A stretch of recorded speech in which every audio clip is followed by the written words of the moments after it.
Taking a live look now over downtown Jacksonville. Cloud cover out there, maybe including a little bit of the sunset. Could be nice with that right mix of clouds. 77. We are still seeing a little bit of isolated drizzle around the area, and as you see that time lapse bringing in some of that rain a little bit earlier through the afternoon. Peaks of blue sky and certainly a few showers that we were watching. We timed it up pretty nicely considering that Jags game kind of missed out on that rain, and now today we're kind of getting more of it, but most of it's sliding to the west of town now.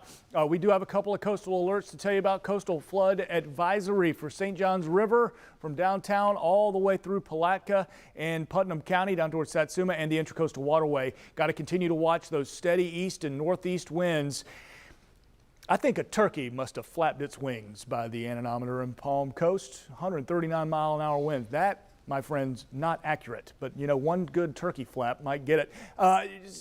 15 to 20-mile-an-hour winds, so we'll get that sensor checked. That's more reasonable. A 20-mile-an-hour gust at Palm Coast seems about right, and that's what we've been seeing steadily, pushing some of that water into our inlets. So that's leading to some of those coastal flood issues that we're going to watch really Thursday, Friday. Wednesday seeming to be our best day. We see the latest with Tropical Storm Jerry will become a hurricane, but model consensus still shows this curving up and away, maybe towards Bermuda. Some models keeping it east of Bermuda as well.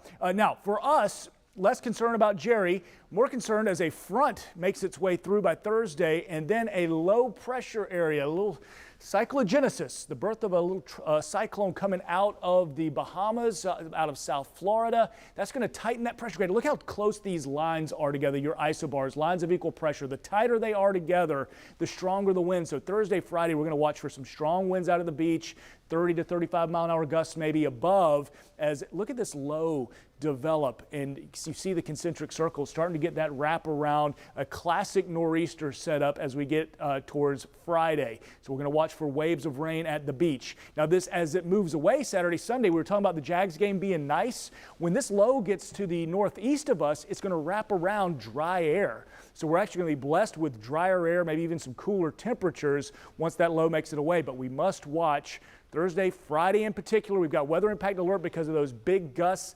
We're primarily focusing on the coast. So if you're west of downtown, you may not have much with this on Friday, but we really have to watch those coastal impacts. All right, Lou, thank you.